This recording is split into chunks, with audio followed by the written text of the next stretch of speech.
आज के दिन यहाँ शास्त्र करने का अवसर प्राप्त हो रहा है।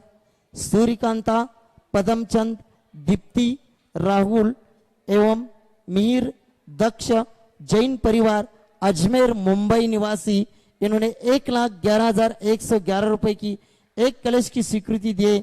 वे आए और आचार्य जी को शास्त्र दान करें। आयशा, अरुंधति, मिप्टी एवं दक्ष जैन अजमेर मुंबई, इन्होंने एक हथकरघा का मशीन की भी दान स्वीकृति दी है। वे आए और आचार्य के चरणों में श्रीफल अर्पण करके आशीर्वाद करें। श्रीमती वंदना बड़जाते, धर्मपत्नी स्वर्गीय राजकुमार बड़जाते, कोटा राजस्थान, तलवाड़ी कोटा राजस्थान निवासी, इन्होंने 1,11,111 रुपए की एक कलश और 55,555 रुपए का एक हथकरघा का मशीन की दान स्वीकृति दिए। उनको बहुत बहुत धन्यवाद। सतीश नंदलाल जी जैन, इन्होंने भी बुरहानपुर मध्य प्रदेश, इन्होंने भी 1,11,111 रुपए की एक कलश की स्वीकृति दी है। वे भी आए और आचार्य जी को शास्त्र दान करें। सुशीला बेन मनीषा जैन, इन्होंने यहाँ सोने के कान की बाली का दान दिया है। वे भी आए और आचार्य के चरणों में श्रीफल अर्पण करके यहाँ आशीर्वाद प्राप्त करें। आज गुप्त दान में एक मंगलसूत्र, एक सोने की चेन, 2 कान के बाली, ऐसे 4-5 गहने गुप्त दान में आए हैं। डॉक्टर स्वप्निल अलोने, रेखा अशोक अलोने, वे भी आए और आचार्य को शास्त्र दान करें।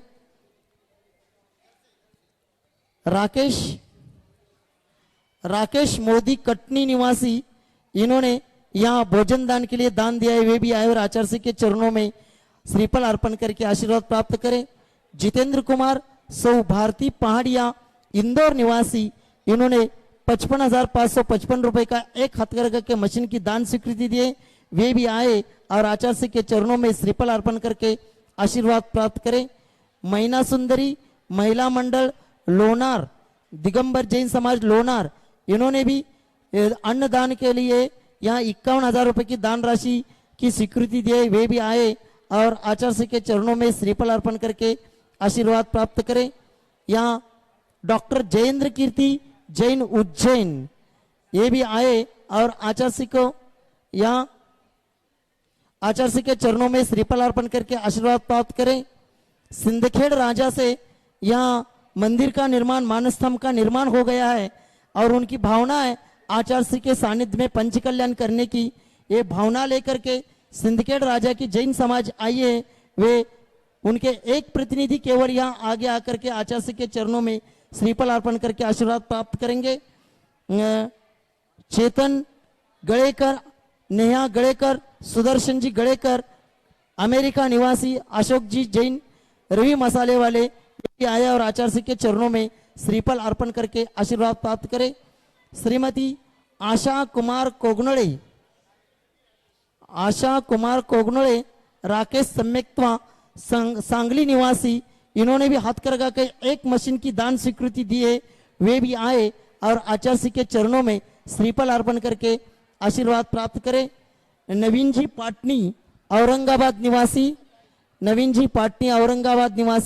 उनका जन्मदिन है। वे भी आए और आचार्य के चरणों में श्रीफल अर्पण करके आशीर्वाद प्राप्त करें। रवि संध्या जैन रायपुर निवासी, इन्होंने भी एक हथकरघा का मशीन 55,555 की दान स्वीकृति दी है। वे भी आए और आचार्य के चरणों में श्रीफल अर्पण करके आशीर्वाद प्राप्त करें। रवि जी, संध्या जी रायपुर निवासी, वे भी आए, उन्होंने एक हथकरघा की मशीन की दान स्वीकृति दी है। अभी सभी लोग अपने जगह पर बैठेंगे। आचार्य का पूजन और प्रवचन प्रारंभ हो रहा है। सभी लोग अपने अपने स्थान पर बैठेंगे।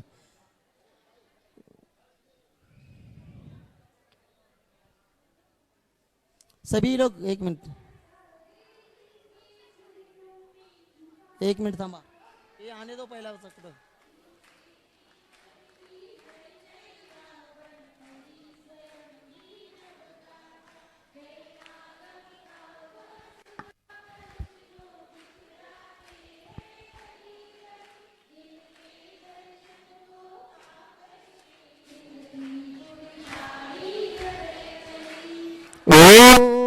परम पूज्य संत शिरोमणी आचार्य भगवान विद्यासागर जी महामुनींद्र अत्र अवतर सवष्टि आह्वाननम अत्र तिष्ठ तिष्ठट स्थापनम अत्रम सन्निधोष्ठ स्थापनम सनदीकरणम।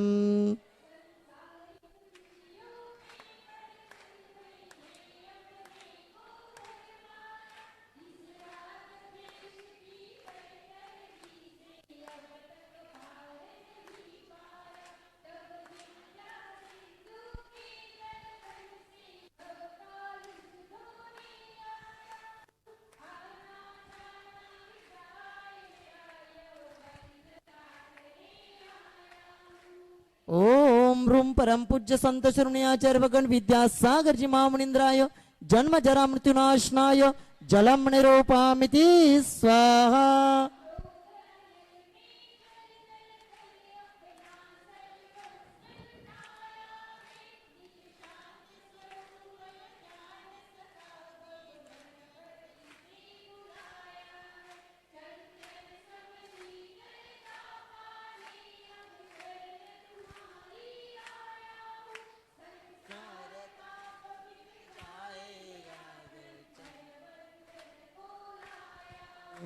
ओम रूम परम पूज्य संत शिरोमणी आचार्य भगवान विद्यासागर जी महामुनींद्राय संसार ताप विनाशनाय चंदनम निरूपामिति स्वाहा।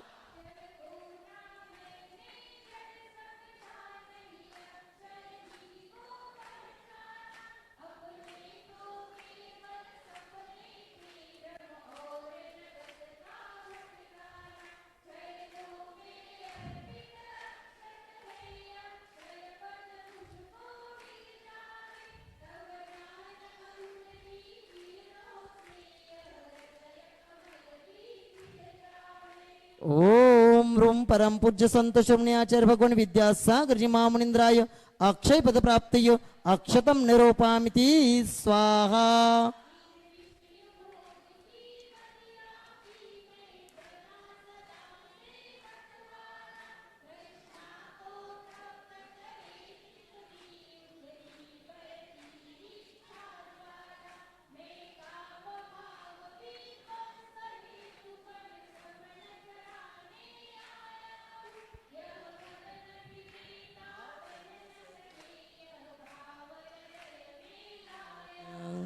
ओम रूम परम पूज्य संत शिरोमणी आचार्य भगवान विद्यासागर जी महामुनींद्राय काम बाण विनाशनाय पुष्पम निरूपामिति।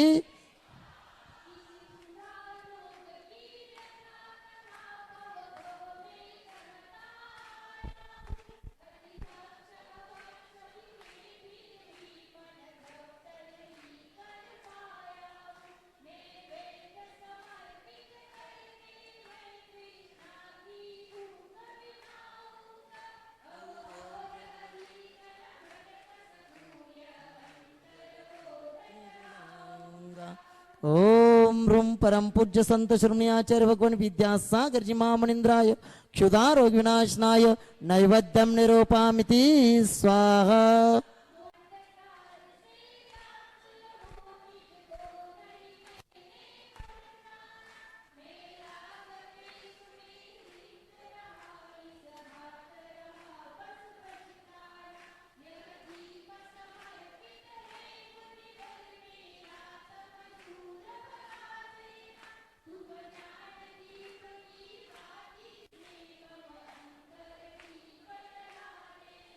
ओम रूम परम पूज्य संत शिरोमणी आचार्य भगवान विद्यासागर जी महामुनींद्राय मोहंधकार विनाशनाय दीपम निरूपामिति स्वाहा।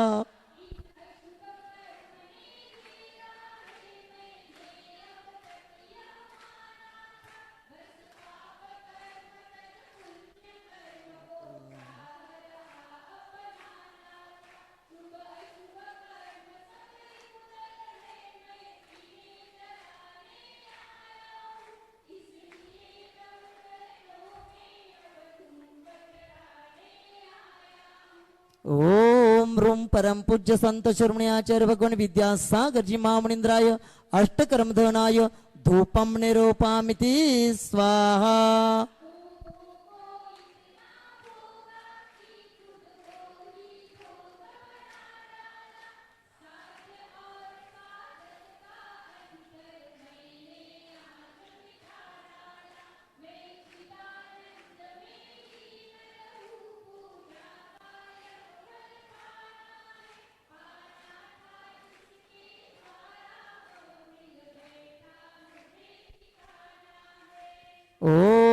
परम पूज्य संत शिरोमणि आचार्य भगवान विद्यासागर जी महामुनीन्द्राय महामोक्ष फल प्राप्तय फलम निरूपामिति स्वाहा।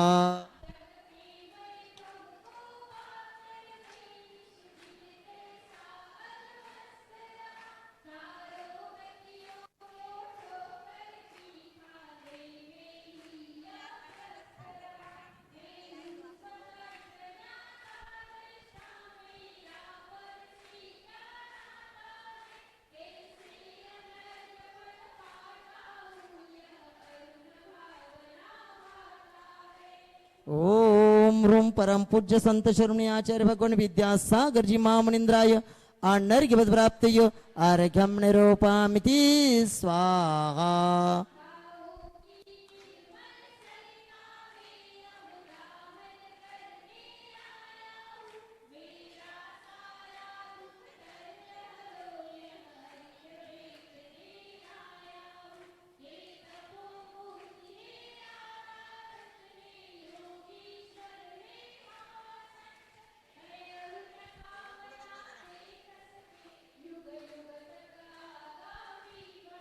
ओम रूम परम पूज्य संत शिरोमणि आचार्य भगवान विद्यासागर जी महामुनीन्द्राय अनर्घ्य प्राप्त जय माला पूर्णार्घ्यम निरूपामिति स्वाहा। नमस्तु भगवान नमस्तु नमस्तु नमस्तु। आचार्य श्री के चरणों में त्रिवार नमस्तु करते निवेदन करते हैं आज की पावन बेला पर हम सब लोगों को उद्बोधित करें। नमस्तु भगवान नमस्तु नमस्तु।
समाधान करते हैं, किंतु प्रयोगशाला में जाकर के उसका कैसा परिणाम होता है,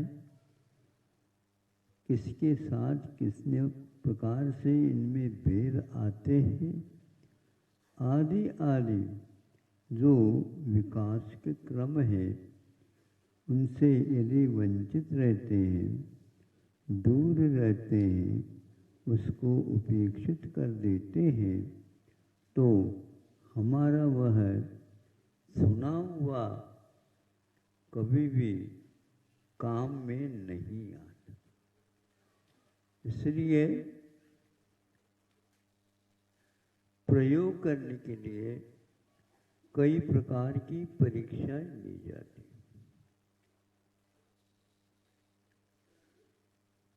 जैसे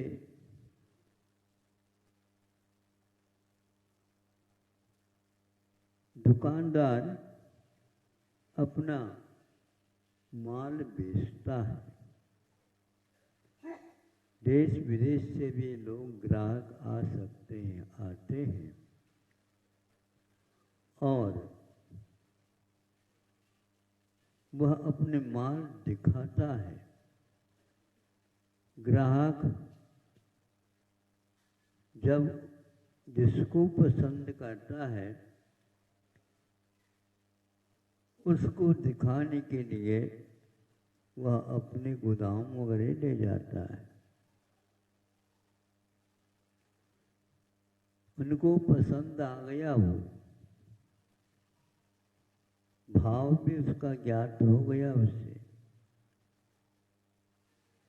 और वह चला जाता है। इतनी तारीख के दिन आप हमारे इतने नंबर पर इतनी बोरी या टन भेज देना।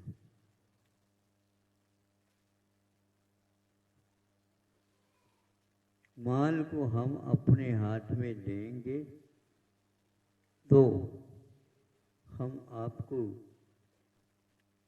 पैसा देंगे, नहीं तो नहीं देंगे। उतने समय पर उन्होंने भेजा, ग्राहक को ज्ञात हुआ और उनको देखना चाहा तो आप लोग उसको कैसे देखते हैं? जिसको बोलते हैं ये लोग, मान लो कोई धान खरीद रहा है तो उसमें हुक लगाते हैं, जिसको पारखी बोलते हैं। परखी परखी यूं करते हैं, सामने हाथ में वो आता है, एक बोरी से ले लिया, दूसरी बोरी में वह बीच में लगाता पारखी,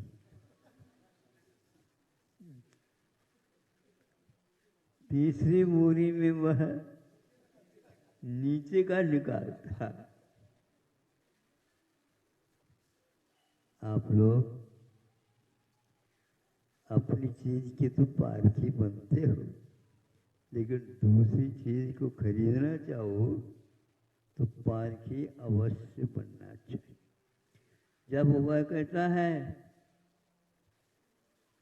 तीनों स्थानों में भिन्न भिन्न जो माल दिया था सैंपल के लिए वह नहीं निकला,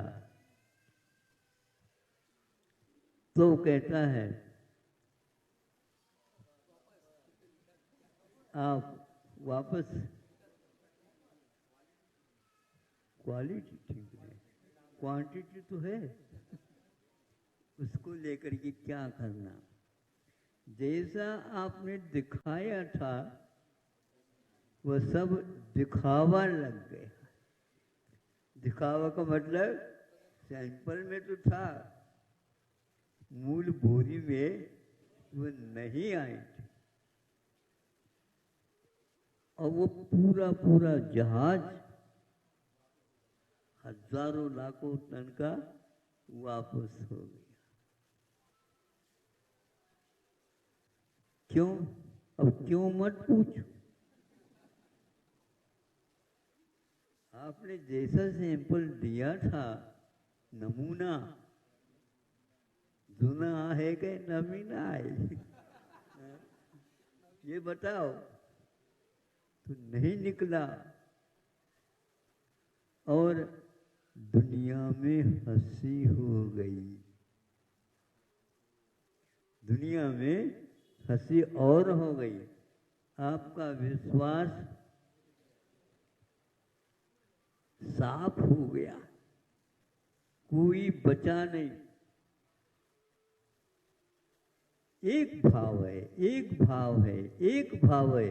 अब चिल्लाते रहे, यहां पर भाव का अभाव है। पैसा तो आवश्यक है, व्यापार तो आवश्यक है, लेकिन उसमें गुणवत्ता अवश्य देखी जाती। चाहे वृद्ध आए, चाहे प्रौढ़ आए, चाहे बालक आ जाए, तो भी आपका वह माल सही रूप से पहुंचना चाहिए। अरे उनके यहाँ जाओ, आंख बंद करके ले आओ। क्यों? सुनो पहले, आंख बंद करके ले आओ, इसका अर्थ बहुत गहरा है। चिकित्सा करने के लिए तो आंखें खुली हुई रहती है, किंतु परीक्षण के समय पर आंखें खुली रहती है। वहां पर परीक्षण करने की कोई आवश्यकता नहीं। जाओ और ले आओ। चाहे बालक को भेजो, वृद्ध को भेजो, प्रौढ़ को भेजो, अपढ़ को भेजो या पढ़े लिखे को भेजो, उसका कोई मायना नहीं। क्योंकि एक बार ग्राहक बनता है तो उनको ढूंढता हुआ आता है वहां पर। यदि मान लो आपके पास एक कोई ग्राहक आ गया, दिखाओ दिखाओ दिखाओ कर करके, फिर बाद में हम थोड़े से, हाँ आप दूसरी दुकान ले आओ, ले आओ तो बहुत अच्छा है, मुझे भी संतोष होगा। ध्यान रखो, घूम करके यहीं पर आना पड़ेगा। नहीं समझे? बाजार में कहाँ क्या है हमें मालूम। तो इसलिए धर्म की परख ऐसा नहीं कि बिल्कुल हम नंबर देते हुए बैठ जाएं। वह व्यक्ति इतना आत्मविश्वास रखता है, जब वह स्वयं पुनः आ गया ग्राहक, क्या है, तो उस समय आनाकानी करने लगा ये दुकानदार। अब की बार ऐसा नहीं होगा, ठीक है, अब की बार हम पालकी और अच्छे ढंग से रखेंगे। क्योंकि एक बार आपका बाजार का भाव डाउन हो गया, नीचे आ गया, तो उसको ऊपर पहुंचाना बहुत कठिन होता है। इसलिए आप सुन तो लेते हो, लेकिन प्रयोग करना भी सीखो, पारखी बनना भी सीखो। और आज संसार में पारखियों की कमी है ही नहीं, किंतु माल वस्तु क्या है, ये यदि बाजार में आप लोगों को ज्ञात नहीं है, तो आपकी दुकान सही चलने वाली नहीं है। पहले लोग इतने पढ़े लिखे नहीं थे, लेकिन पढ़े लिखे उनके पास सर्विस कर, क्योंकि ये पढ़े लिखे इसलिए सर्विस करते, अनुभव इनको चाहिए। अनुभव के बिना, बार बार परखे बिना हम उसमें नहीं जा सकते। घी की मान लो किसी के पास दुकान है, क्या करता हो, उसके ढक्कन पर घी घोल देता है, इसमें पर्याप्त हो जाता है। थोड़े बहुत मान लो मिक्सिंग है, यूं लेकर के, ऐसा नहीं कि शीशी से यूं कर दे, किसी को तो वह यहाँ लगाता है, फिर बाद में सूंघता है। यदि सूंघने के उपरांत भी उसकी सुगंधी नहीं आ रही है, तो ऐसे नहीं कि नाक में लगा दे उसको, या तो नाक की परीक्षा कर लो या तो घी की परीक्षा कर। यदि अपने को संदेह हो गया तो दूसरे अपने पास और बैठे हैं, उनकी बात ये दो, अपने आप ही उसकी परख हो जाती है। बड़े बड़े सौदा हो जाते हैं, पारखी सही नहीं रहने से उसमें धोखाधड़ी हो जाती है। अब आत्मा तो दिखती है, शरीर दिखता है, आत्मा की परख कैसे करें? माल देखते ही उसका मन खिलता नहीं, पसंद नहीं आता। इसलिए जब माल पसंद आता है, पसंद करने वाला कहाँ है? भीतर है। बाहर परख की जा रही है, प्रसन्नता जो आती है वह आत्मा के स्रोत से आती है। हाँ, वर्षों का अनुभव है। अपने आप अपने यहाँ सम्यक दर्शन के लिए कहा जाता हो, बहुत सारे लोग थर्मामीटर लेकर के बैठे हैं। यहाँ पुकारना अपना नहीं है, किंतु क्या वस्तुस्थिति है इसको समझना है। तो उनको प्रशम, सम्वेक, अनुकंपा, आस्तिक आदि और गुणों की अभिव्यक्ति होती है तो उसको सम्यक दृष्टि कहा गया है। इसी आधार पर वह आगे भी अपने जीवन को चलाता जाएगा और यह अनुभव उसका, यह प्रशम भाव, संसार से भीत हो जाना, शरीर से प्रति निरीह हो जाना, ऐसे नहीं शरीर को लॉन्च करके फेंक दो और इसको सुखा दो, नहीं, सुखाने के लिए नहीं कहा, लेकिन पुष्टि के लिए भी नहीं कहा। जहाँ जैसे तप वगैरह लेते हैं उसको सहन करने की यदि क्षमता है तो उसको सहन करने योग्य बनाओ, नहीं है तो जहाँ पर इसके लिए योग्य आहार आदि मिलते हैं वहाँ पर जाओ और वहाँ पर ये तप को अंगीकार कर लो, तपस्या करोगे सफलता मिलेगी। इस प्रकार आचार्यों ने आगे जाकर के शास्त्र ग्रंथों को भी गौण करते हैं। हमें बताओ, जो शोध छात्र होता है उसके पास पाठ्यक्रम पुस्तकें रहती है? हाँ, नहीं रहती। काय को पढ़ा लिखा है? हाँ? इसलिए नहीं है, पाठ्यक्रम के द्वारा जो विषय अवगत हो गया, अब उसको पुनः देखने की कोई आवश्यकता, वो सीधा पुस्तकालय शास्त्र भंडार की ओर चला जाता है और उसमें से किताब निकाल लेता, पहले लिस्ट पढ़ता है और उसमें कहाँ कहाँ पर अपने योग्य है इसको नंबर देख करके वो निकालता है। और उनमें से सब पढ़ता नहीं हो, वह देखता विषय कहाँ पर उसका है, उसको बस अपने पास रखता है। ये सूत्र बन जाते हैं, फिर बाद में उसको देखता रहता है। यही शोध छात्र की पहचान होती है। और वह हमेशा हमेशा कैसा रहता है? चिंतन में डूबा हुआ रहता है।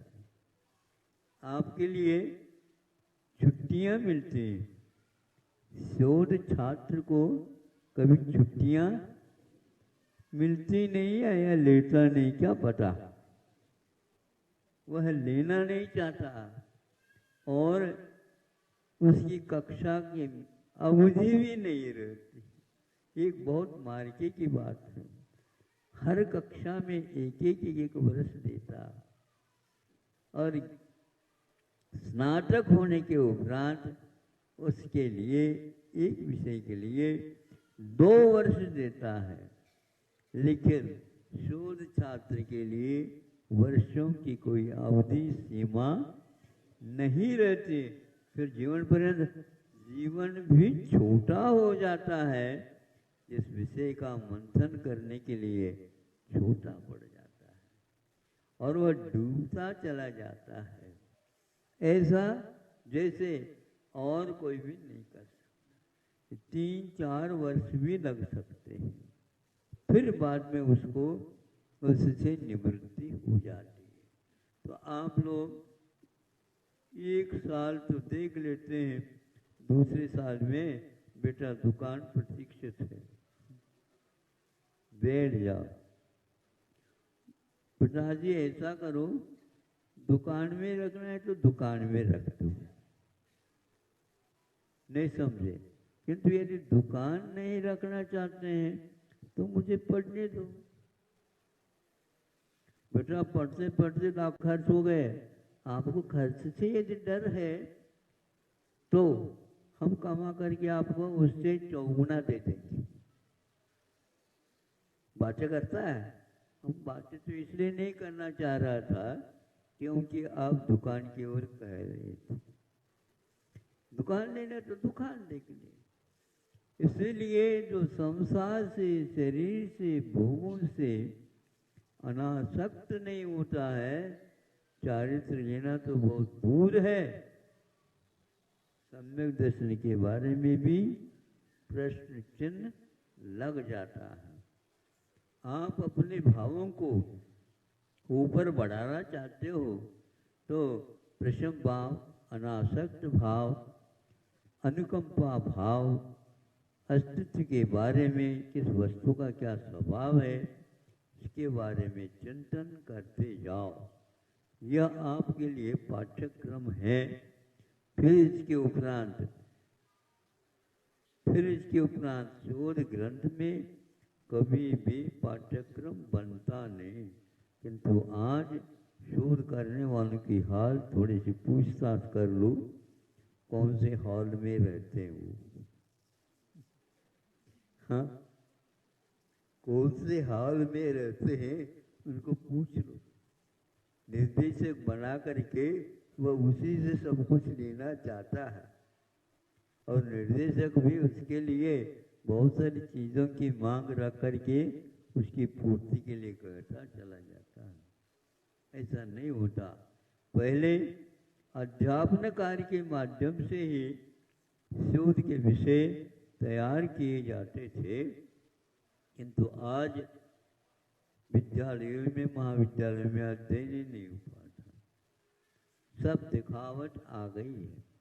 इसलिए ये कहना चाह रहा हूँ, पारखी जो है ना अच्छी ढंग की रखो, तो ये निश्चित है आपका अध्ययन, आपका मंथन, आपका आलोड़न, ये सारे गहराई की ओर लेकर के जा रहे हैं।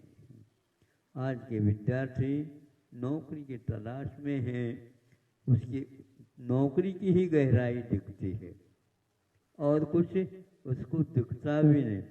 माता पिताओं को तो और कुछ नहीं दिखता।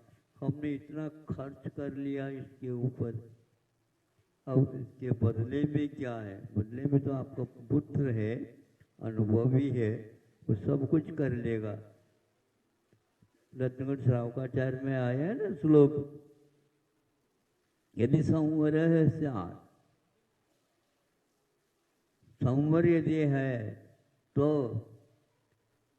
संपदा की कोई आवश्यकता नहीं है, और यदि वह नहीं है तो भी संपदा की कोई आवश्यकता नहीं है, क्योंकि दोनों में एक प्रकार से बहुत बड़ी भारी कमियां हैं। हम इकट्ठा कर रहे हैं, किसको इकट्ठा कर रहे हो? परमार्थ को प्राप्त करने के लिए अर्थ की थोड़ी सी आवश्यकता तो है, लेकिन इतनी आवश्यकता नहीं है जितनी आप कर रहे होते हैं। इसलिए पहले हमारे लिए सेव्य क्या है, आराध्य क्या है, खाद्य क्या है, इसकी आप परीक्षा कर लो। फिर इसके उपरांत आगे की यात्रा चालू कर दो। पर्ची का उदाहरण आप अवश्य ही याद रखेंगे। अहिंसा परमो धर्म की जय। जलाचार्य भगवान विद्यासागर जी महामुनि राज्य की, समस्त आचार्य संघ की।